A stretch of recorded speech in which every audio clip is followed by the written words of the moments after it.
हम अपने आप को रोक नहीं पाते। मिलकर झूला झूले आओ, मिलकर झूला झूले आओ, एक दूसरे के सहयोग से आसमान को छू ले आओ, एक दूसरे के सहयोग से एकजुट होकर सारे एक ही सुर में गाओ सारे, एकजुट होकर सारे एक ही सुर में गाओ सारे। यही कहते हैं संस्कार हमारे, यही कहते हैं संस्कार हमारे। क्योंकि आज तीज का त्योहार है, हल्की हल्की फुहार है। कैसी बहार है? सावन की बहार है। संग सखियों के झूले आओ, आज हरियाली तीज का त्योहार है। आप सबको इस त्योहार की बहुत बहुत बहुत मुबारक। ब्रह्मा कुमारी की ओर से आप सबको ढेर सारी शुभकामनाएं इस त्योहार में। अब देखिए, भारत की संस्कृति में तो बहुत सारे त्योहार हैं, जानते हैं हम, एक के बाद एक। और क्योंकि तीज को आप मालूम है क्या बोलते हैं? तीज को बोलते हैं बीज, त्योहारों का बीज। क्योंकि जैसे ही तीज शुरू होती है उसके बाद बाकी त्योहार भी शुरू हो जाते हैं। लेकिन इसमें और क्या विशेषता है? देखिए कितने त्योहार हैं, लेकिन ये बहुत विशेष है क्योंकि ये महिलाओं का प्रमुख त्योहार है, इसीलिए तो हम मना रहे हैं, है ना? लेकिन हम इतने सालों से इसे मना रहे हैं। कुछ प्रथाएं हैं जो चलती आ रही हैं, जैसे व्रत रखना, पूजा करना, श्रृंगार करना, व्यंजन बनाना, कितनी बातें हम करते हैं। लेकिन क्या हमें उनका यथार्थ अर्थ मालूम है, या हम ऐसे ही करते हैं क्योंकि सब करते आ रहे हैं, है ना? तो आज हमने सोचा इस प्रोग्राम में हम सब महिलाएं तो हैं, तो हम एक दूसरे के अनुभव से ये शेयर करेंगे कि इस तीज के त्योहार का जो अर्थ है वो क्या है, ये किस चीज का प्रतीक है। हमें कुछ चीजें तो मालूम है, लेकिन हम कुछ आज नई चीजें सीखेंगे। और मुझे मालूम है महिलाओं को तो नई चीजें अच्छी लगती है सीखना, है ना? है ना? कुकिंग अच्छी लगती है, रेसिपीज न्यू अच्छी लगती है, सब कुछ अच्छा लगता है। तो हम नई नई चीजें सीखेंगे।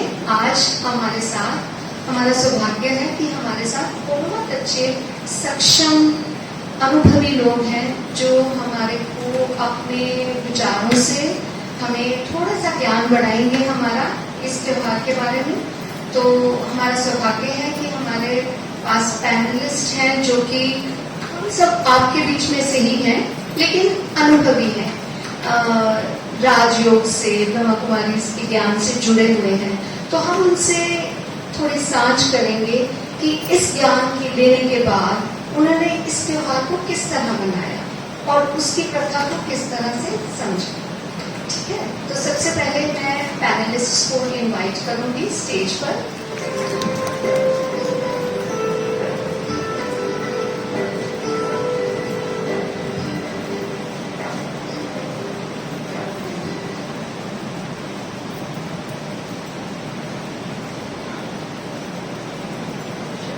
आपसे पहला प्रश्न करूंगी।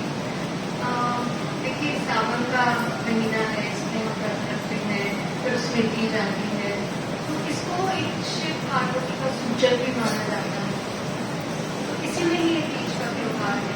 तो आप क्या समझते हैं कि इस त्योहार का कुछ और भी अभिप्राय हो, कोई आध्यात्मिक अभिप्राय है?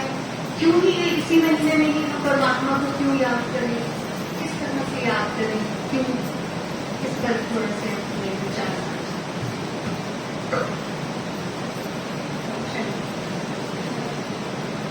आप सबको हरियाली तीज की बहुत बहुत बहुत मुबारक हो, मुबारक हो, मुबारक। अभी ये जो त्योहार है हरियाली तीज का, आप तो थोड़ा सा अगर इसको ध्यान में लाएंगे, त्योहारों का पहला त्योहार में हम कहते हैं कि आई तीज बखेर गई बीज, आई होली समेट गई चोली। ये एक परमात्मा जो सृष्टि का बीज रूप है, उनके आते ही पूरी सृष्टि हरी भरी हो जाती है। और अभी क्वेश्चन किया कि शिव पार्वती, जो भक्ति मार्ग में एक कथा आती है कि पार्वती जी ने बहुत तप किया, 100 साल की अखंड तपस्या के बाद उन्होंने शिव को वर के रूप में प्राप्त किया। और उन्होंने शिव को ही क्यों पाया? हालांकि उनके पास एक विष्णु जी का भी अध्याय आया था कि मैं आपको वरना चाहता हूँ पार्वती जी के पास, लेकिन उन्होंने सब धन धान्य को छोड़कर जंगल में रहने वाले शंकर जी को दिखाते हैं ना, कंद खाते थे, फूल खाते थे, तो उसको ही क्यों मरा? क्योंकि वो एक तपस्या सादगी का प्रतीक है कि उन्होंने सब कुछ को छोड़कर, राज भाग को छोड़कर अखंड तपस्या करके शिव को वर के रूप में पाया। और जब भक्ति मार्ग में बहुत आत्माएं तपस्या करके प्रभु को बुलाती हैं, आ जाओ हरि आ जाओ आ जाओ, तब आत्मा रूपी सजी थक जाती है और परमात्मा तक ब्रह्मा के तन में अवतरित होकर कैसे आत्मा रूपी सजनी को हम पार्वती को पार ब्रह्म में ले जाते हैं। वो सृष्टि के आदि मध्य अंत की 84 जन्मों की कहानी सुनाते हैं, जिससे वो शिव को अखंड वर के रूप में प्राप्त कर लेती है। यहीं से हमारे सारे त्यौहार शुरू होते हैं। इसके बाद आप देखोगे तो राखी, जन्माष्टमी सारे त्यौहार हैं। और जब वो आत्माएं पावन बन जाती हैं, होली बन जाती हैं, पवित्र बन जाती हैं, तो परमात्मा सबको पार निर्वाण ले जाते हैं और फिर से नई सृष्टि शुरू हो जाती है। ये एक इस हरियाली तीज का, प्रकृति को भी देखोगे तो हर चारों तरफ हरा हरा आपको दिखाई देता है। परमात्मा आकर हमारे ऊपर ज्ञान की बरसात करते हैं, जिससे आत्माएं हम हरी भरी हो जाती हैं और ज्ञान योग के पंख लग जाते हैं और हम आत्माएं उड़ने लगती हैं परमात्मा के संग।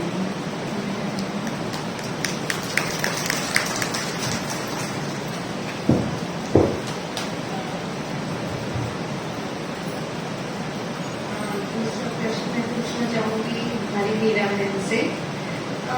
तीज के अवसर पर हम बहुत से व्यंजन बनाते हैं, जैसे कि मेथी, घेवर आदि। तो इन व्यंजनों का बनाना, इसका क्या प्रतीक है जो हम इस त्योहार पर करते हैं? ओम शांति।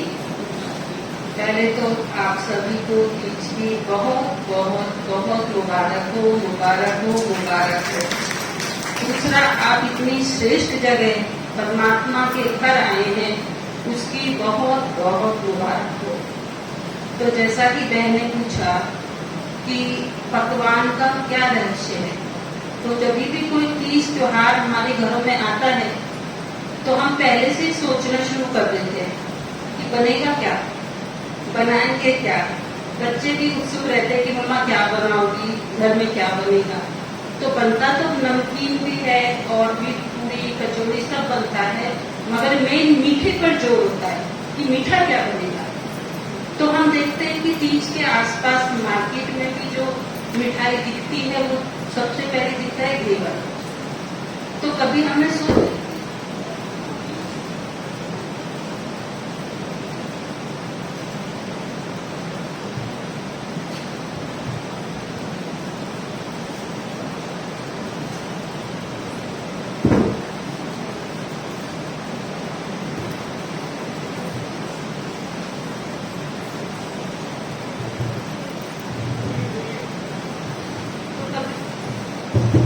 कभी हमने सोचा है कि तीज पर ही घेवर को क्यों अहमियत दी जाती है? क्योंकि पूरे साल और सब मिठाइयाँ होती है, मगर घेवर तीज पर ही दिखाई देता है।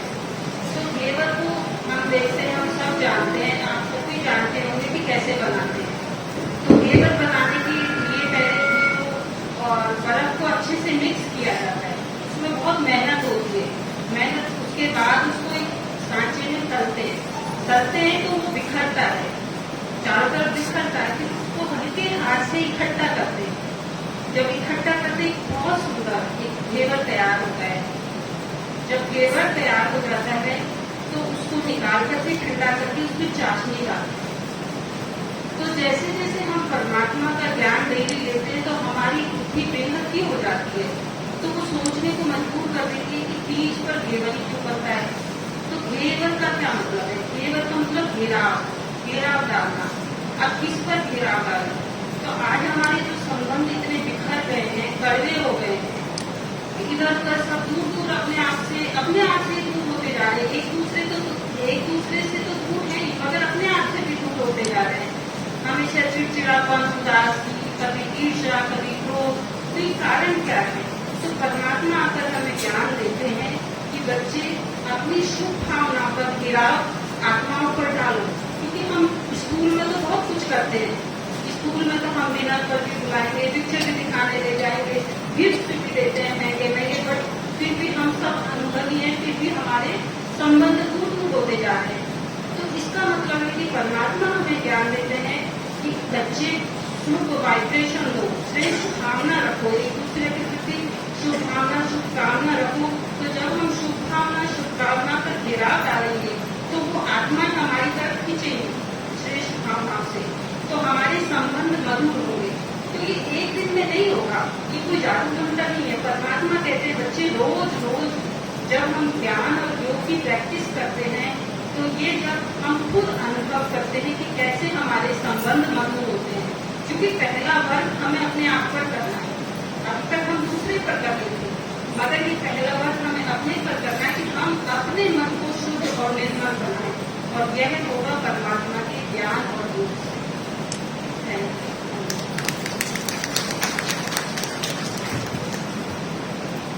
सुंदर हीरा बहन, क्योंकि ये बहुत ही डेलिकेट पॉइंट है आज के टाइम में जो संबंध होगा, और उसे अगर हम खाने के द्वारा इस तरह की सोच, इस तरह के संकल्प रखेंगे तो डेफिनेटली ये हमें फायदा देगा। अब मैं पूछना चाहूंगी ज्योति बहन से। ज्योति बहन, श्रृंगार जो है ये तीज का एक बहुत ही अभिन्न अंग है। महिलाएं अपना श्रृंगार करती हैं, मेहंदी, चूड़ी, बिंदी, नए कपड़े। तो इस श्रृंगार का क्या अभिप्राय है? ओम शांति। आप सभी को हरियाली तीज की बहुत बहुत बधाई हो। तो मेरे को देखने से पता तो लगेगा और भी श्रृंगार के लिए बोलने चाहती हूँ, क्योंकि ऐसा देखना जरूरी होता है। हमारी भारतीय संस्कृति में श्रृंगार का एक बहुत बड़ा महत्व है, और 16 श्रृंगार जो है उसमें नारी की संपूर्णता अधूरी होती है अगर 16 श्रृंगार नहीं होते। तो श्रृंगार के ऊपर मैं यही कहना चाहूंगी कि श्रृंगार खाली आभूषण और साज सज्जा तो शरीर के लिए है। जिस प्रकार से आत्मा का श्रृंगार उसके 7 गुणों से होता है, उसी प्रकार से हमारे शरीर का श्रृंगार आभूषण और साज सज्जा से होता है। लेकिन हम अपनी बाहरी रूप की सुंदरता, बाहरी रूप के आभूषण ये तो हम सजा लेते हैं और उसका अच्छे से ध्यान रख लेते हैं, लेकिन कभी हमने ये नहीं सोचा कि जो हमारी आंतरिक जो शक्ति है, यानी हमारे को चलाने वाली जो आत्मा है, उसको सजाने के लिए हमें किन किन चीजों की जरूरत पड़ती है। तो श्रृंगार में जैसे पहले आता है माथे पे जो हम लगाते हैं टीका, तो उसका महत्व मैं आपको बताऊंगी कि जो हम माथे पे टीका लगाते हैं वो वास्तव में देखा जाए तो नारी की, परिवार की और कुल की प्रतिष्ठा का प्रतीक है। कि कहा जाता है नारी वो जो 2 कुल का उद्धार करे। तो वो उद्धार उस टीके को लगाने से वो यही दर्शाता है कि हमेशा हमें नारी को ऐसा कर्म और ऐसे सलीकेदार तरीके से रहना चाहिए जिससे उनसे कोई ऐसी चूक ना हो जिससे उनके किसी भी कुल पर आ जाए, और हमेशा ऐसी राह पर तत्पर रहना चाहिए जिससे उनकी कुल और मर्यादा का मान हमेशा बढ़ता रहे। टीके के बाद आती है माथे की बिंदिया। एक नारी के ऊपर छोटी सी माथे की बिंदिया लगने से ही उसका जो श्रृंगार है, सौंदर्य है, वो डबल हो जाता है। तो उसमें मैं यही कहना चाहूंगी कि वास्तव में देखा जाए तो जो बिंदिया है वो हमारी आत्मिक स्मृति का तिलक है, और वो हमें एक याद दिलाता है। ये हम ब्राह्मण बच्चे जानते हैं, लेकिन नयों के लिए मैं यही कहना चाहूंगी कि जो बिंदिया है वो जिस प्रकार से सूर्य जो होता है वो अपने प्रकाश से पूरे संसार को रोज प्रकाशित करता है। उसी प्रकार से नारी की जो ये बिंदिया है, उसकी जो स्नेह, ऊर्जा और स्नेह है, उसको यह प्रतीक, उसका यह तात्पर्य है उस बिंदिया का कि वो अपनी ऊर्जा और स्नेह से अपने परिवार और आसपास के वातावरण को प्रकाशित करे। उसके बाद आता है नैनों का काजल। वास्तव में देखा जाए तो जो काजल है, जब हम नैनों में लगाते हैं तो वो लाज और शर्म का प्रतीक है। हम नैनों में काजल लगाते हैं तो वो लगाना का तात्पर्य यह है कि हमें अपने अंदर शीतलता को धारण करना है और लाज और लज्जा को। जिस प्रकार से मैं इसके लिए एक उदाहरण देना चाहूंगी, जब हमारे समक्ष कोई बुजुर्ग या बड़े होते हैं तो जब लड़की की शादी होती है तो उसको क्या कह के भेजा जाता है कि कभी सर ऊंचा करके, आंखें ऊंचा करके बात नहीं करना। तो ये काजल उसी का प्रतीक है कि हमेशा अपने बड़े और बुजुर्गों के आगे नैन झुका के बात करें। इससे हमारे सौंदर्य को चार चांद लग जाए। अब काजल के बाद आता है हमारे होठों की लाली, जिसको हम अलग अलग विभिन्न प्रकार के रंगों से खूब अच्छे से सजाते हैं। लेकिन मैं इसमें यही कहना चाहूंगी कि हमेशा हम इस बात का बहुत अच्छे से ध्यान रखते हैं कि ये कलर मेरे पे अच्छा लगेगा, ये, लेकिन कभी क्या हमने सोचा है कि जो हमारे मुख से शब्द निकलते हैं, उन शब्दों से किसी को सुख मिल रहा है, हम किसी के दुख को भरने के कारण बन रहे हैं, या हम किसी के लिए हमारे शब्द प्रेरणा स्रोत हैं। तो इसके लिए मैं यही कहना चाहूंगी, जितनी सुंदर हम अपने होठों को सजाते हैं, उतने ही सुंदर हम अपने शब्दों को सजाएं, ताकि हम एक ऐसे निमित्त बने जिससे हम किसी के दुख को हर सके, किसी को सुख प्राप्त कर सके। और जो ये हमारे होठों की मुस्कुराहट है, ये किसी के दुख की लहर को मुस्कुराहट में बदल दे। उसके बाद हमारे कानों में जो ये झुमके होते हैं, झुमके हमेशा जो होते हैं इस चीज को दर्शाते हैं या इस चीज का प्रतीक है कि जब हम किसी के प्रति कोई भी किसी भी तरीके के कटु शब्द ना सुने। अगर इसके विपरीत अगर कोई हमारे सामने किसी के प्रति कुछ गलत शब्द उच्चारण भी कर रहा है, तो ये हमेशा हमें यही कहते हैं, इन शब्दों को ना सुने। यानी हम अपने कानों में ऐसे शब्द ना जाने दें जो हमारी आंतरिक स्थिति को या हमारी आंतरिक शक्ति को खत्म करें। उसके बाद है ये चूड़ी, यानी कड़े या कंगन, जिनको हम कहते हैं। कड़े माने, कड़ा माना कड़े शब्द, कटु वचन, कठोर शब्द। तो कहने का भाव यही है, हमेशा हम अपने स्वभाव में इस बात का ध्यान रखें कि जो कड़े और कठोर शब्द हैं, हम उनसे हमेशा 2 कोस की दूरी बना के रखें। और हम हमारे मुख से कोई ऐसे शब्द या ऐसा वाक्य ना निकले जो किसी को ये प्रतीक हो कि वो मेरे को कठोर शब्द बोल रहा है या कटु वचन बोल रहा है, या ये हाथ हमारे किसी के सहयोग के लिए उठे, किसी को गिरे हुए को उठाने के लिए उठे, उठे हुए को गिराने के लिए नहीं उठे। उसी प्रकार से जिस प्रकार से हम अच्छे से अच्छी चूड़ी, अच्छे से अच्छे कड़े पहनते हैं, उसी प्रकार से हम ये सोचें कि इन हाथों से हम जितने लोगों के सहयोगी बन सके उतने लोगों के सहयोगी बने। और मैं अंत में यही कहना चाहूंगी कि नारी के श्रृंगार को बहुत ज्यादा मान दिया जाता है, तो नारी का श्रृंगार वास्तव में बहुत माननीय है। लेकिन अगर नारी के अंदर लोक लाज, कुल मर्यादा और शर्म और हया नहीं है, तो मैं यही कहूंगी कि उसका ये सारा जो साज श्रृंगार है वो व्यर्थ है।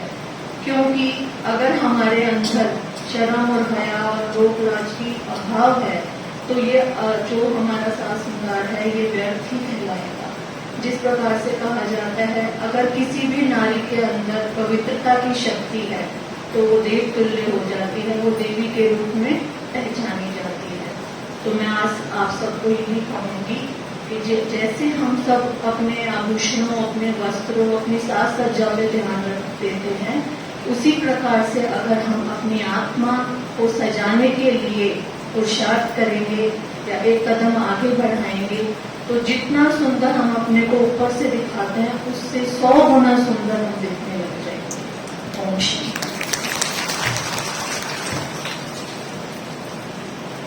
धन्यवाद ज्योति बहन, बहुत ही खूबसूरत। ये भी एक बहुत वाइटल पॉइंट है आज के टाइम में, क्योंकि महिलाएं या नारी अब आज के समय में यही समझती है कि बाहरी सुंदरता ही सब कुछ है। तो आंतरिक अगर हमारे में गुणों की वैल्यू नहीं है तो हमारी वो सुंदरता बहुत टेम्पररी रहती है और वो ज्यादा समय तक नहीं रहती। लेकिन ये गुण अगर हमारे अंदर हो, जैसा इन्होंने मेंशन किया, तो ये हमारी असली टोटल पर्सनालिटी को बिल्डअप करती है, जो कि मोस्ट इम्पॉर्टेंट चीज है। हमारी पूरी गौरवशाली पर्सनालिटी बनती है।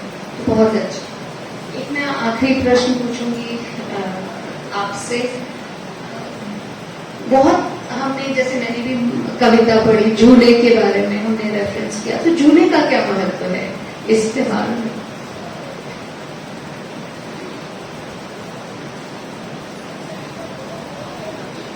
ओम शांति। हरियाणवी तीज में एक तो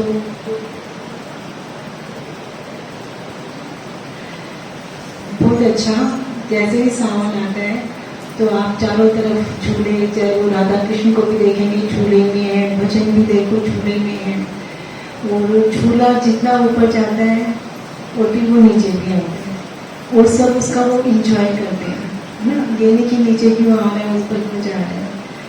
तो जो हमारी जीवन का झूला है, परिस्थितियां आती हैं, नीचे जाती हैं, ऊपर आती हैं, क्या हम उन परिस्थितियों में एंजॉय करते हैं?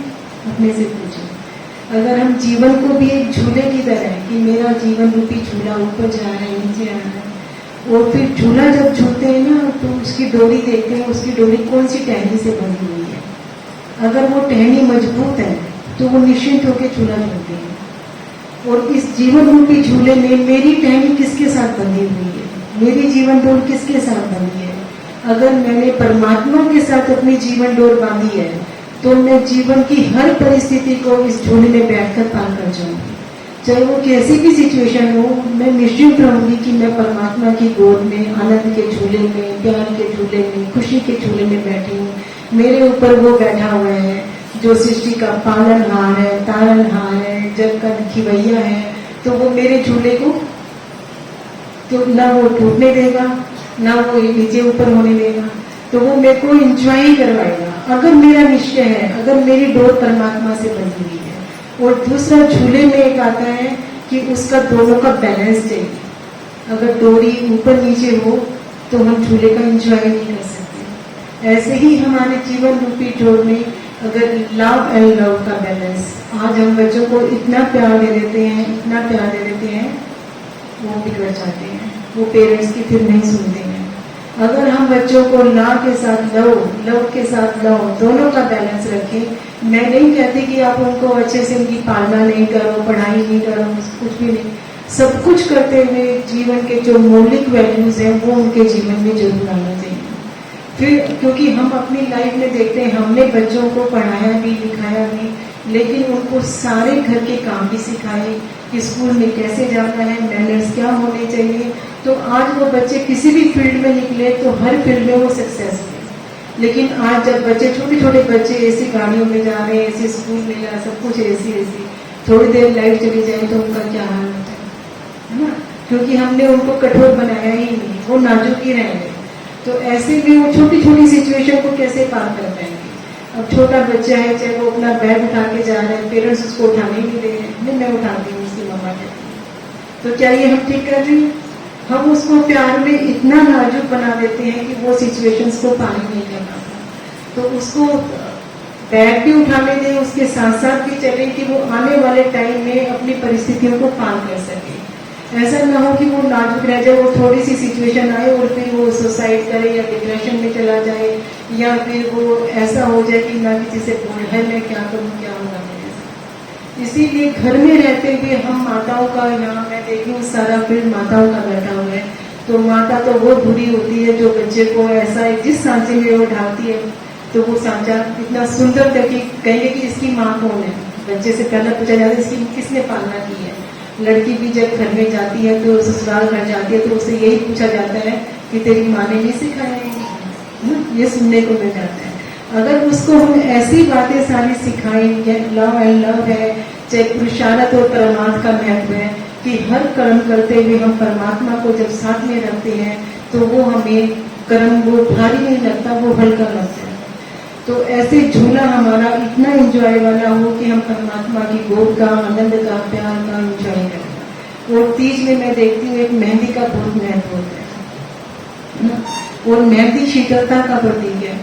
और मेरे वचन, मेरे कर्म मेरे ऐसे हों कि आने वालों को मेरे साथ शीतलता का प्रतीक हो, कि मैं मेरे साथ जो बैठे कि आपके साथ बैठ के हमें बड़ी खुशी मिल रही है, आनंद मिल रहा है, हम अपने दुखों को भूल जाते हैं, वो मेरा जीवन ऐसा मेहंदी वाला जीवन है। और फिर इस हरियाली तीज में दिखाते हैं, जैसे कि अभी बता रहे थे कि हरा भरा सब प्रकृति तो हरी भरी सावन की आती हो जाती है, लेकिन मेरा जीवन इतना खुशियों से हरा, ज्ञान योग से हरा भरा हो कि मैं आत्मा इस देह भान की मिट्टी, जो अभी दीदी अभी हमारी जो फैमिली ज्योति फैमिली सुनाया 16 श्रृंगार जो सुनाए, अगर वो आत्मा ज्ञान रूपी श्रृंगार कर लेती है तो वो इस देह भान की मिट्टी से उसको ये खींचती नहीं है। वो सब कुछ करते हुए, घर में रहते हुए, पुरुषार्थ और परमार्थ का बैलेंस रखते हुए वो आत्मा सदा परमात्मा की गोद में, खुशी के झूले में, देह भान की मिट्टी से परे रहती है। उसको ये शरीर मिट्टी लगता है, क्योंकि इसमें शक्ति जो परम ज्योत आत्मा बैठी हुई है, जिसका कनेक्शन उस परमात्मा से है, निराकार से है। और सावन मास में एक व्रत का बहुत महत्व होता है। जैसे ही सावन मास शुरू होता है, माताएं कन्याएं सोमवार का व्रत, 16 सोमवार ऐसे व्रत करती हैं। अगर मैं अपने जीवन में बुरी विचारों का, बुराइयों का, बुरे कर्मों का अगर मैं व्रत करती हूँ तो मेरे जीवन में क्या होगा?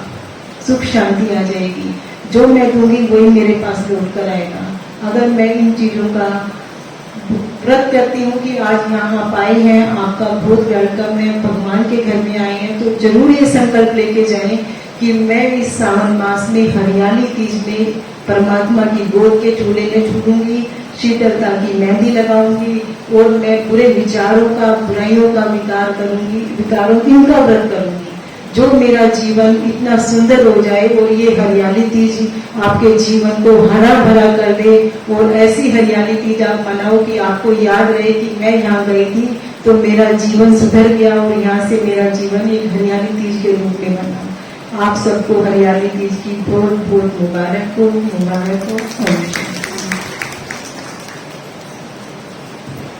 देखिए कितनी खूबसूरती से इन्होंने समाप्त कर दिया।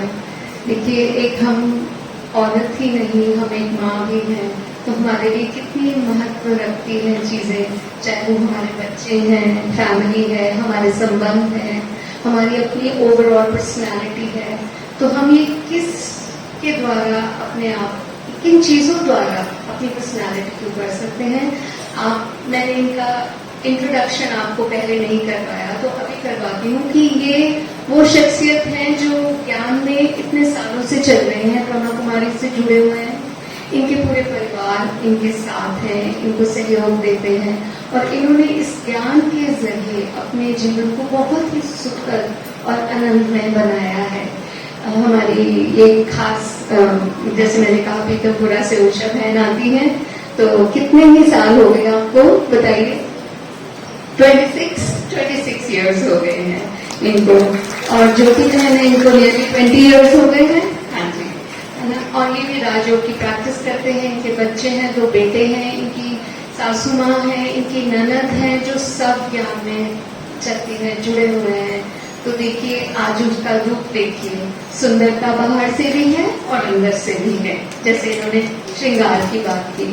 और हमारी मीरा बहन तो बहुत हम्बल एंड मॉडेस्ट है, वो हम अभी इनसे आ रहे थे तो हम इन्हें कह रहे थे कि ये तो होम साइंस की टीचर लग गई है, क्योंकि ये हमें व्यंजनों के बारे में बताएंगे।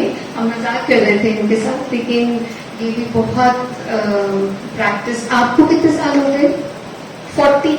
ये देखिए 14, ओके 14 इयर्स हो गए हैं इनको ज्ञान में, और इन्होंने इतने अपने जीवन को आनंदमय और सुखमय बनाया है।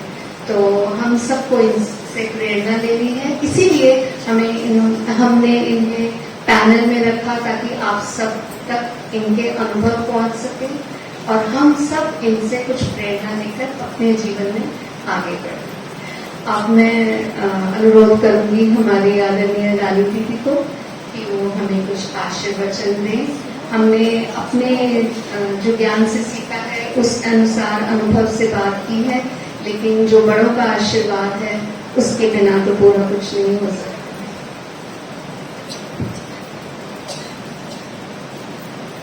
ओम शांति, ओम शांति, ओम शांति। आप सभी को हरियाली तीज की बहुत बहुत बहुत बहुत मुबारक हो, मुबारक हो, मुबारक हो। आज आप सबके चेहरे बहुत हरे भरे दिखाई दे रहे हैं, बहुत खिलते हुए दिखाई दे रहे हैं, मुस्कुराते हुए दिखाई दे रहे हैं। अपने आप को देख रहे हो? अपने आप को देख रहे हैं? आपका चेहरा कैसे? मैं तो आप सबको देख रही हूँ, सबका चेहरा मुस्कुरा रहा है, लेकिन ये चेहरा सदा मुस्कुराता रहे। संभव है? संभव है सदा मुस्कुराता रहे। जैसे झूले की बात सुनाई, झूला माना ही ऊपर नीचे, परिस्थितियां जीवन के अंदर झूले के समान है, आती है और जाती है। लेकिन कहाँ झूले में एंजॉय करते हैं, झूला मनोरंजन का साधन है, झूले में बैठना सबको अच्छा लगता है। ठीक इसी प्रकार इस जीवन के अंदर उतार और चढ़ाव या परिस्थितियां आना भी बहुत जरूरी है, क्योंकि ये सब परिस्थितियां हमारे जीवन के अंदर खुशी पैदा करती हैं, शक्तियां पैदा करती हैं, जो हमारे जीवन में बहुत जरूरी है। जिनके जीवन में अगर कोई परिस्थिति नहीं आती, कोई बात नहीं आती, वो अंदर से कमजोर है, और अचानक से उसके सामने कोई बात आएगी तो वो घबरा जाएगा। इसलिए हमारे जीवन काल में ये सब बातें जो आती हैं, नहीं आती तो आना जरूरी है। लेकिन ये सब कुछ, जो कुछ भी आपने सुना, चाहे श्रृंगार के बारे में सुना, चाहे आज का दिन जो है त्योहार झूला वगैरह का जो सारा सुना, पकवान का सुना, हमारी बहनों ने इसका आपको रहस्य बताया, इसका मतलब क्या है। हम कहें कि हर चीज को स्थूल रीति ले लेते हैं। दिन आया तो बाह्य रूप में इस बाह्य जगत के अंदर बहुत कुछ है, उसमें चले जाते हैं, लेकिन अंदर भी जगत है, उसका हम नहीं सोचते। जब हम अंदर के जगत का सोचने लगते हैं और उसके लिए मुझे श्रृंगार भी करना है, उसको मुझे पकवान भी खिलाना है, उसको मुझे झूले में भी झुलाना है, ये सब कुछ करना है, उसके लिए चाहिए जीवन के अंदर आध्यात्मिकता। आध्यात्मिकता के बिना ये सब चीजें संभव नहीं है, ये चीजें संभव नहीं है। कितना भी आप यहाँ सुन रहे हैं ना, बहुत तो मैं देखती हूँ जो आने वाले भाई बहने भी बैठे हैं, जो रोज आते हैं, और जो कुछ हैं जो आज ही आए हैं, लेकिन मैं कुल मिलाकर के सबको ये कहूंगी, आध्यात्मिकता के बिना ये सब चीजें बहुत मुश्किल है। तो आध्यात्मिकता क्या है? आध्यात्मिकता यही कहती है कि आप अपना दर्शन करो और परमात्मा दर्शन करो। अपना दर्शन करना, स्वयं को जानना, स्वयं को पहचानना, और उस समृद्धि में टिककर अपने आप का दर्शन करना, अनुभव करना और परमात्मा दर्शन, परमात्मा को जानना, वो कौन है, क्या है, उससे मुझे क्या प्राप्तियां होती है। जब हम परमात्मा दर्शन करते हैं तो उनसे हमारा कनेक्शन जुड़ता है कि ये सब चीजें हमारे जीवन में बहुत सहज विधि से धारणा में आ जाती है। आज हम इन चीजों को कम महत्व देते हैं।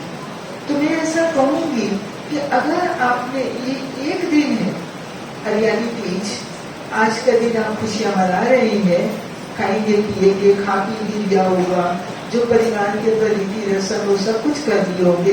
मैं तो ऐसा कहूंगी हर रोज ही अगर आप हरियाली तीज बनाएं तो आपका घर कैसा हो जाएगा, कैसा हो जाएगा, हरा भरा हो जाएगा। हरा भरा माना कोई भाई घास पेड़ पौधों की बात नहीं है, हरा भरा माना ही क्या। आप देखो पार्क में जाते हैं, बगीचे में जाते हैं, हरियाली को देखते हैं तो क्या महसूस होती है, शीतलता महसूस होती है, शांति महसूस होती है, खुशी महसूस होती है। अंदर आत्मा जो अपने आप को जो है जैसे बहुत जिसको कहेंगे हेल्दी महसूस करती है, सुख महसूस करती है। तो जब हम हर रोज ये सब कुछ करेंगे ना तो आपके घर परिवार के अंदर ये सब चीजें आती चली जाएंगी। कोई मुश्किल नहीं है, केवल एक अगर जो एक एक जो है बैठे हैं, क्योंकि विशेष माता का रोल होता है घर में, माता का रोल बहुत बड़ा है। अगर आप माताएं हर एक अगर ये संकल्प कर रहे ना कि मैंने घर के अंदर हर रोज ही हरियाली तीज करके रखनी है, हरियाली तीज मनानी है। जो मैंने बताया कोई पकवान बनाने की बातें नहीं है, वो हरियाली तीज नहीं, जो बता रही है उस हरियाली तीज को हर रोज मुझे करना है तो आपका घर परिवार बहुत सुंदर खुशहाल हो जाएगा। ऐसी मैं समझती हूँ अगर आप हरियाली तीज बनाएंगे तो आपका जीवन, आपका परिवार बहुत धन्य धन्य हो जाएगा। ऐसी मेरी शुभकामना है। ठीक है, संभव है सर या नहीं है? संभव है ना? ठीक है, ओम शांति। क्योंकि अभी अगला कार्यक्रम है श्री लेखा लंबा नहीं करूंगी। ओम शांति। बहुत बहुत धन्यवाद दीदी। देखिए हमें बड़ों से वरदान मिल गया है, आशीष है, वरदान है कि ऐसा जीवन सिर्फ आज ही नहीं, ऐसा सुखमय हरियाली वाला जीवन हमेशा मिले। सो मैं बाकी सब पैनलिस्ट्स को, अपनी बहनों को थैंक यू करना चाहूंगी। बहुत बहुत धन्यवाद, आपने अपने समय निकाला और हमारे साथ अपनी ज्ञानवर्धक बातें शेयर की। Thank you so much. Thank you.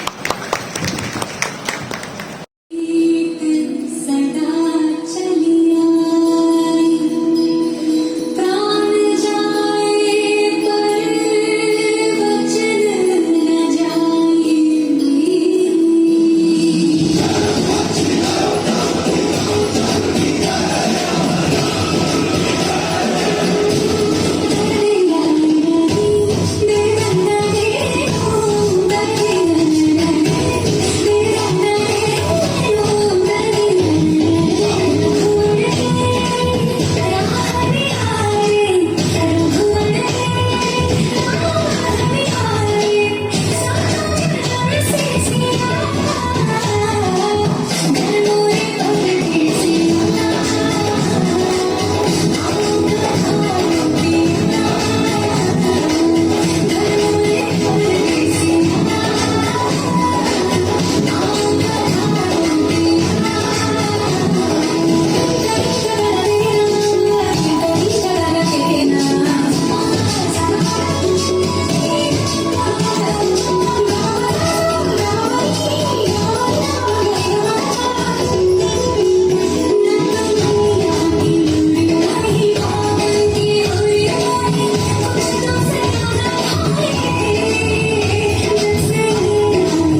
फूलों सा चेहरा तेरा कलियों सी मुस्कान है, फूलों सा चेहरा तेरा कलियों सी मुस्कान है, रंग तेरा देख के रूप तेरा देख के कुदरत भी हैरान है, रंग तेरा देख के रूप तेरा देख के कुदरत भी हैरान है, फूलों सा चेहरा तेरा कलियों सी मुस्कान है, रंग तेरा देख के रूप तेरा देख के कुदरत भी हैरान है, रंग तेरा देख के रूप तेरा देख के कुदरत भी हैरान है।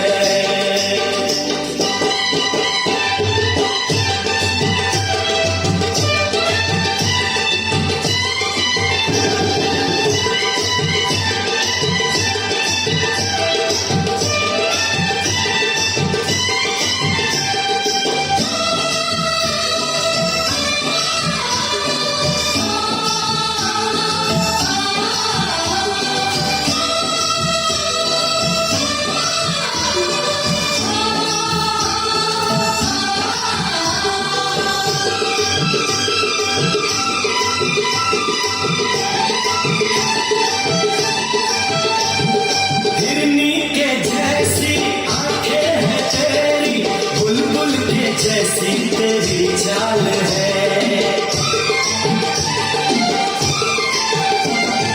हिरनी के जैसी आंखें हैं तेरी, बुलबुल के जैसी तेरी चाल है, माथे पे तेरे सूरज की लाली, रेशम के जैसा तेरा बाल है, चांद सितारों में एक हजारों में तेरा यहाँ कोई जवाब नहीं है, शोक बहारों में महकी नजारों में आग में भी ऐसा गुलाब नहीं है, खुशियों में तू है पली हर गम से अनजान है, खुशियों में तू है पली हर गम से अनजान है, रंग तेरा देख के रूप तेरा देख के कुदरत भी हैरान है, रंग तेरा देख के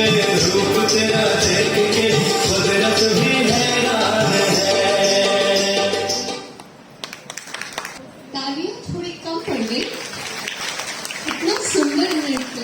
देखिए, राजयोग की प्रैक्टिस करने से आप देखिए कैसे खिल जाते हैं चेहरे, और देखिए कलाएं भी कितनी निखर के आती हैं।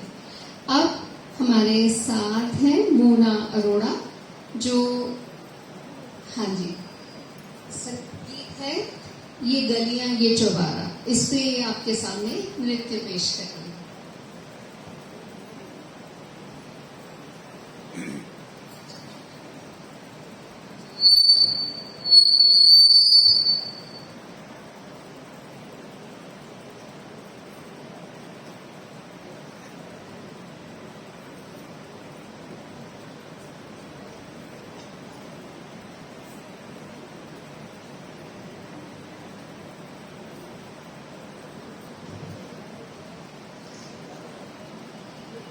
उड़ जा काले कावा तेरे मुंह विच खंड पावा, ले जा तू संदेशा मेरा मैं सदके जावा, बागमा खड़ गए झूले पक गई अनठियां मियां, ये छोटी सी जिंदगी दे राता लंबिया लंबी, ओ घर आजा परदेसी, ओ तेरी मेरी एक जिंदड़ी, ओ घर आजा परदेसी, ओ तेरी मेरी एक जिंदड़ी, छन छन करता आया मौसम प्यार की मीतों का, छन छन करता आया मौसम प्यार की मीतों का, रास्ता देखे देखो अखियां बिछड़े मीतों का, सारी सारी रात जगाए, सारी सारी रात जगाए मुझको तेरी यादें, मेरे सारे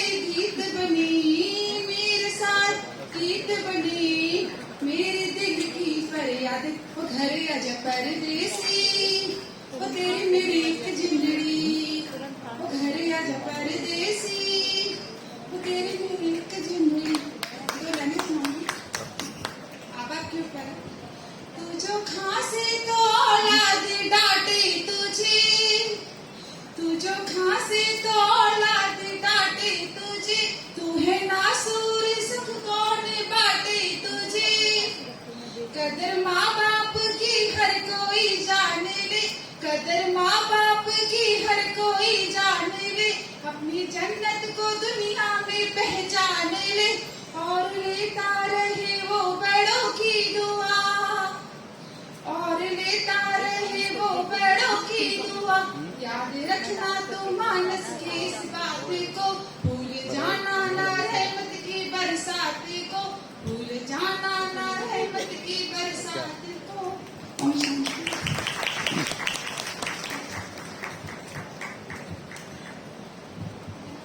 हेलो दीदी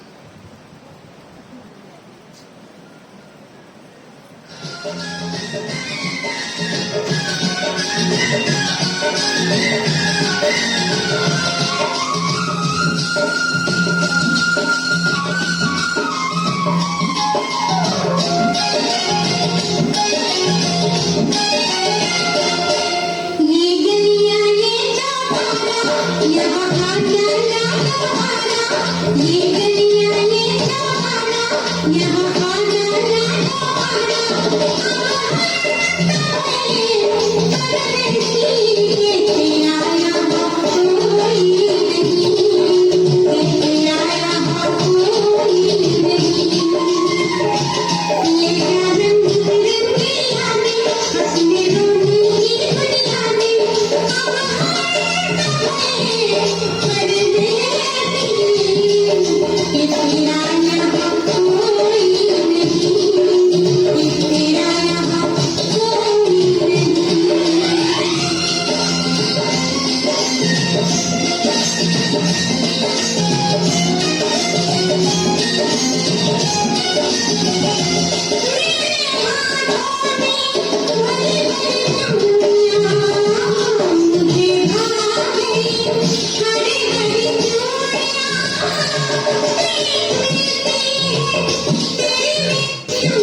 की गुहार थी। हम तो आपके लिए मोस्ट वेलकम यहाँ आए हैं, आपको बुला रहे हैं, आज बुलाएंगे, आगे भी बुलाते रहेंगे, पूरा स्वागत है।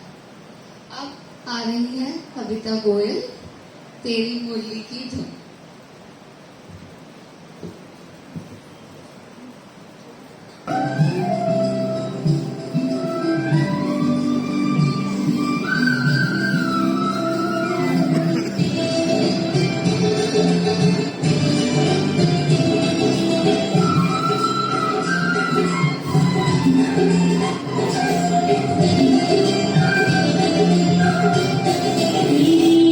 मुरली की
सामने एक जोड़ी आ रही है, तेरी मेरी जोड़ी फर्स्ट क्लास।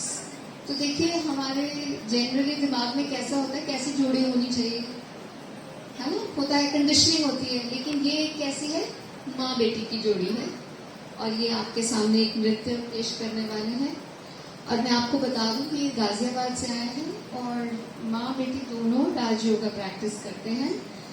छोटी बिटिया भी बैठकर मुरली सुनती है, क्लास अटेंड करती है। तो देखिए माँ बेटी की हिट है ना जोड़ी, तभी कर रहे हैं तेरी मेरी जोड़ी फर्स्ट क्लास।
हमारी अंजू बहन, उनका नृत्य है दीवानी मस्तानी। Good luck.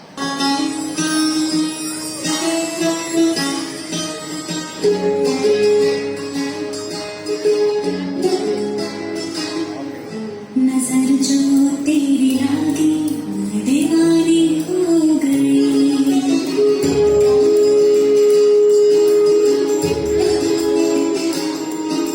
दीवानी हम दीवानी दीवानी हो गई।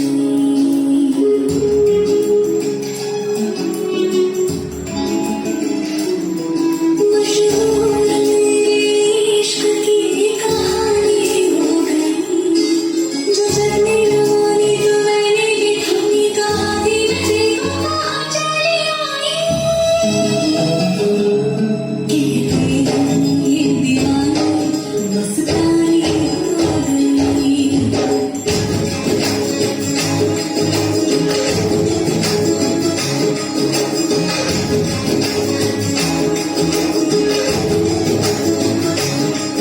मशहूर इश्क की कहानी हो गई। जो जगने वाली तो मैंने लिखनी कहानी देखो कहाँ चली आई। कहते हैं ये दीवानी मस्तानी हो गई। दीवानी हम दीवानी दीवानी हो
बहन हमारी टैलेंटेड पार्टिसिपेंट हैं, गायिका भी हैं और नृत्यांगना भी हैं।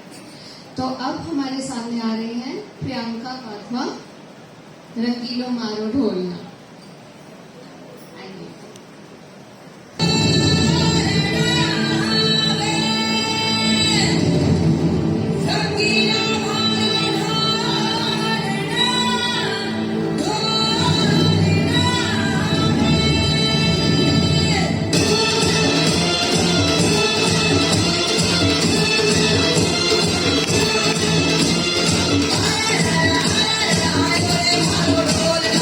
गई।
थिरक रहे हैं ना, ऐसे ही रहेगा, थिरकते रहेंगे। अब आपके सामने आ रही है लक्ष्मी बहन, तीज आई हरियाली।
आपने देखा नृत्य में कोई उम्र की बाधा है?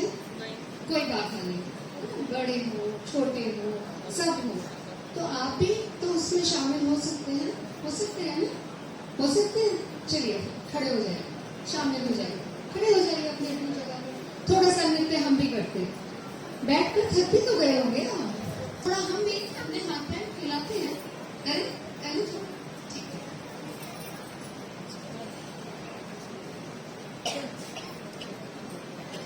अच्छा देखिए, बताइए जीवन में परेशानियां हैं जीवन में? ये पुरानी राजयोग में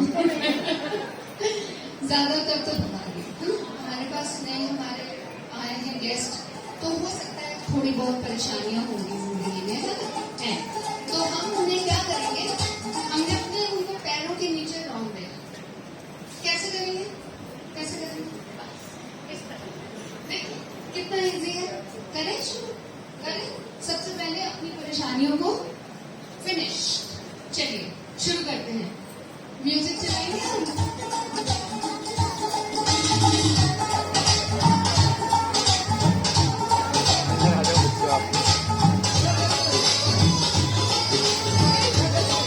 जा रही है ना, धीरे धीरे साथ साथ मुस्कुराएंगे, ठीक है ठीक है। अब हम क्या करेंगे, हमारे अपनों के साथ थोड़े संबंध इधर उधर होते हैं, हल्के फुल्के होते हैं ना, दुख देते हैं हमें, मन में तो छोड़ते हैं, तो हम आज उनके साथ क्या करते हैं, उनके साथ हम मिलकर उसको मिटाएंगे और ऊपर मेल मिलाप बनाएंगे। कैसे करेंगे?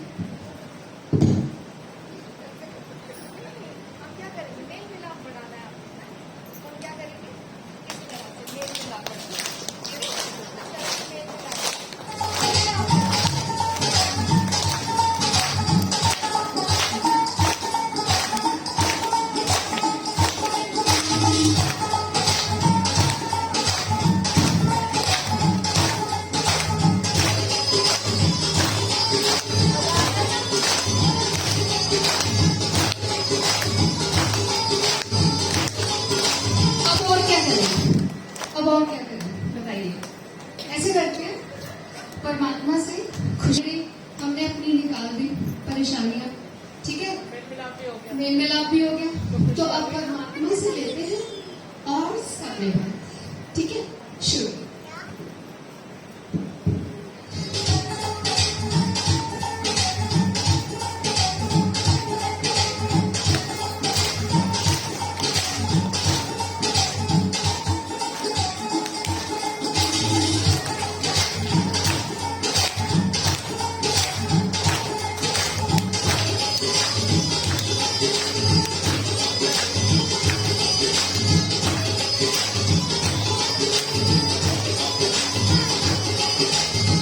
आगे बढ़ो, फिर अगले सबके गया है ना। अब हमें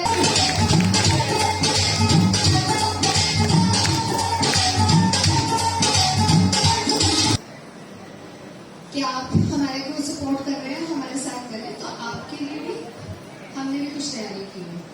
घेवर है आपके लिए और भी बहुत कुछ सारे सरप्राइज अभी थोड़ी खोल देंगे, ठीक है। जब करिए खत्म होगा, फिनिश होगा हमारा ये प्रोग्राम, तो आपको वो भी मिलेगा, ठीक है, प्रॉमिस है हमारा। अच्छा, आप बुलाते हुए भूमि कुमारी को, भूमि कुमारी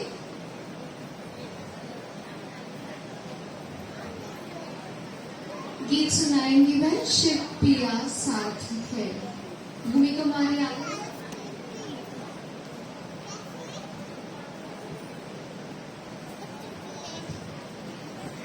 हमें गीत गाएंगी, ये कौन चित्रकार। ओम शांति। हरी भरी वसुंधरा पे नीला नीला ये गगन कि जिस पे बादलों की पालकी उड़ा रहा पवन। दिशाएं देखो रंग भरी, दिशाएं देखो रंग भरी, चमक रही उमंग भरी। ये किसने फूल फूल से, ये किसने फूल फूल से किया चित्कार है। ये कौन चित्रकार है, ये कौन चित्रकार। तपस्वियों सी है अटल ये पर्वतों की चोटियां। ये बर्फ की कुमारदार घेरदार घाटियां। वजह से ये खड़े हुए, वजह से ये खड़े हुए है वृक्ष देवदार के। गलीचे ये बहार के, गलीचे ये गुलाब के। ये किस कवि की कल्पना, ये किस कवि की कल्पना का चमत्कार है। ये कौन चित्रकार है, ये कौन चित्रकार। तो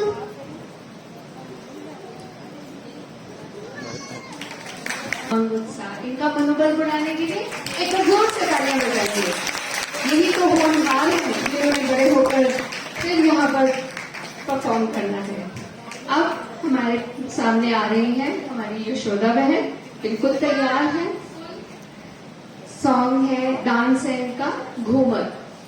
आज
अब आ रही है भूमि कुमारी, पेश कर रही है नृत्य शिव पिया साथ। राष्ट्रगान गाएगी ये दे देना।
नीतू बहन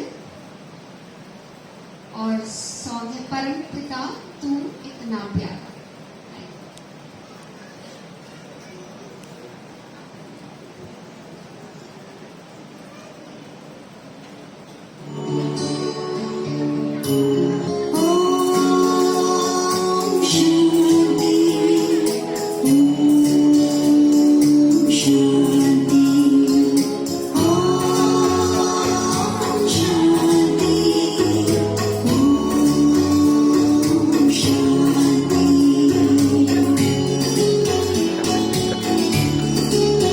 उधर से घूम के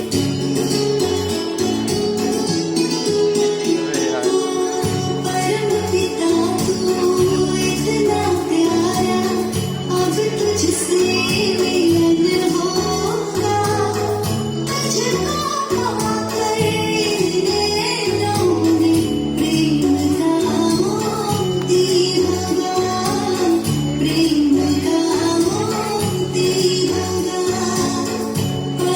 पिता तू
याद दिलाया कि इन सब खुशियों में हमें परमात्मा को नहीं भूलना है, क्योंकि खुशियों का सोर्स जो है वो तो परमात्मा ही है।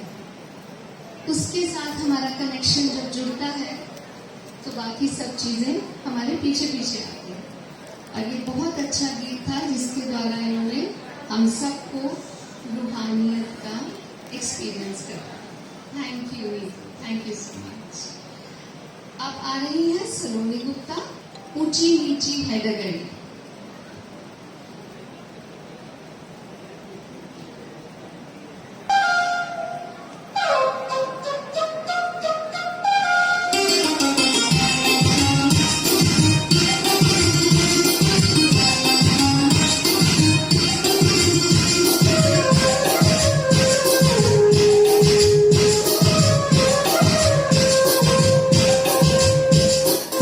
ऊंची नीची है डगरिया, पतली है मोरी डगरिया।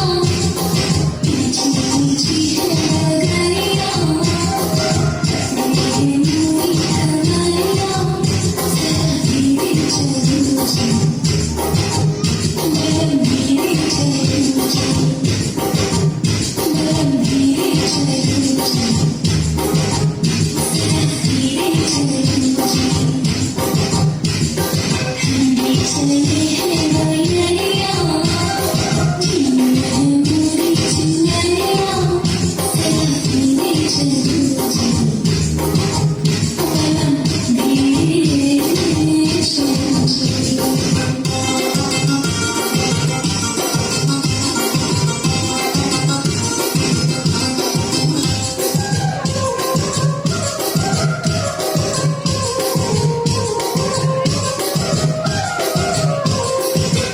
पाऊरी को बंधे कांटा छुपे,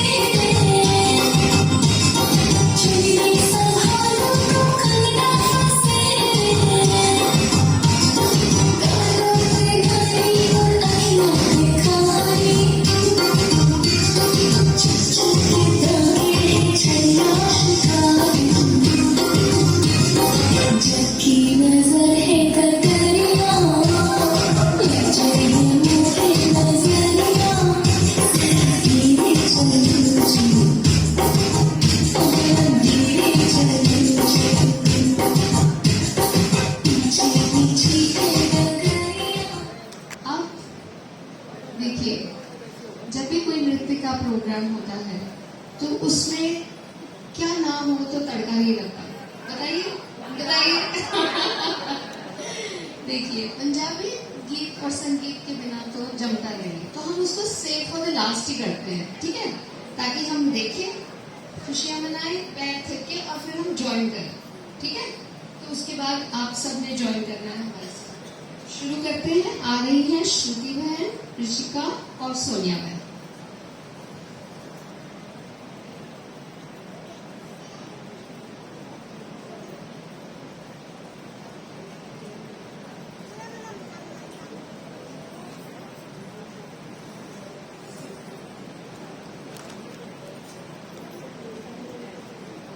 Thank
you.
और हमें और भी पार्टिसिपेंट्स चाहिए।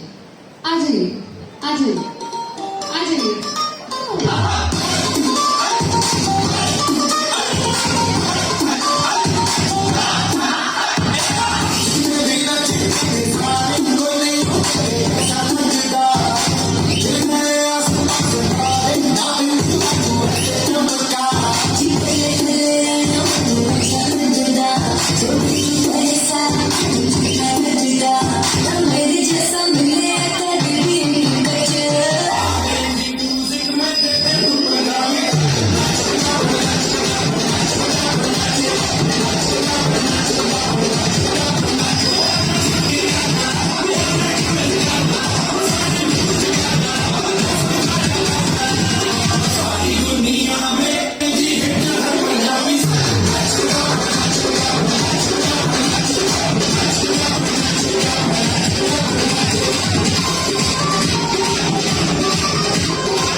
आया तीज का त्योहार, लाया खुशियों की बहार। आया तीज का त्योहार, लाया खुशियों की बहार। माथे आत्मा बिंदी चमके, हाथों मर्यादा कंगन खन के। माथे आत्मा बिंदी चमके, हाथों मर्यादा कंगन खन के। शिव साजन लेने हैं आए, सजनी कर लो शोला श्रृंगार। शिव साजन लेने हैं आए, सजनी कर लो सोला श्रृंगार। आया तीज का त्योहार, लाया खुशियों की बहार। आया तीज का त्योहार, लाया खुशियों की बहार। शिव साजन आए हैं द्वार, सजनी हो जाओ जल्दी तैयार। शिव साजन आए हैं द्वार, सजनी हो जाओ जल्दी तैयार। साजन संग हम झूला झूले, आत्मा अतीन्द्रिय सुख में झूले। साजन संग हम झूला झूले, आत्मा अतीन्द्रिय सुख में झूले। आया तीज का त्योहार, लाया खुशियों की बहार। आया तीज का त्योहार, लाया खुशियों की बहार। शिव से अपनी प्रीत निराली, याद से उसकी आई खुशहाली। शिव से अपनी प्रीत निराली, याद से उसकी आई खुशहाली। तोड़ो दे के बंधन आज, बाबा करेंगे तुम पर नाज। तोड़ो दे के बंधन आज, बाबा करेंगे तुम पर नाज। आया तीज का त्योहार, लाया खुशियों की बहार। आया तीज का त्योहार, लाया खुशियों की बहार। संगम की है रीत निराली, हर दिन होली हर दिन दिवाली। संगम की है रीत निराली, हर दिन होली हर दिन दिवाली। बन जा शिव के गले का हार, ना होगा माया का वार। बन जा शिव के गले का हार, ना होगा माया का वार। आया तीज का त्योहार, लाया खुशियों की बहार। आया तीज का त्योहार, लाया खुशियों की बहार। ओम शांति। बैठे उमंग आया, कहते जो सब डांस करे ना उनको दीदी कुछ देना है, कुछ इनाम मतलब कुछ होना चाहिए। अब अचानक से कुछ क्या, तो जो था डायरी पेन, तो पहले मैं पार्टिसिपेंट्स को जिन्होंने डांस किया है उनको बुलाऊंगी, वो आएंगे स्टेज से, छोटी सी बाबा की याद की सौगात भी लेंगे और टोली भी लेंगे। फिर आप सभी के लिए टोली बनाई है, बॉक्स है जिसमें घेवर का विशेष महत्व है। घेवर दी है दूसरी टोली के, वो आप अपना बॉक्स खोलेंगे तो उसमें देखेंगे और सभी प्यार से उसको स्वीकार करेंगे। लेकिन 1 मिनट परमात्मा की याद में जरूर बैठो, इतना साइलेंस में चले जाओ। जो ये बाहरी खुशियां तो होती, लेकिन आंतरिक खुशी कहाँ से मिलेगी? वो परमात्मा से। तो 1 मिनट सब कुछ भूल करके आप परमात्मा की याद में बैठे। फिर जैसे पार्टिसिपेंट जैसे उन्हें बताएंगी वैसे आते जाएंगे और फिर बाकी सभी ही स्टेज से प्रसाद लेकर चलेंगे।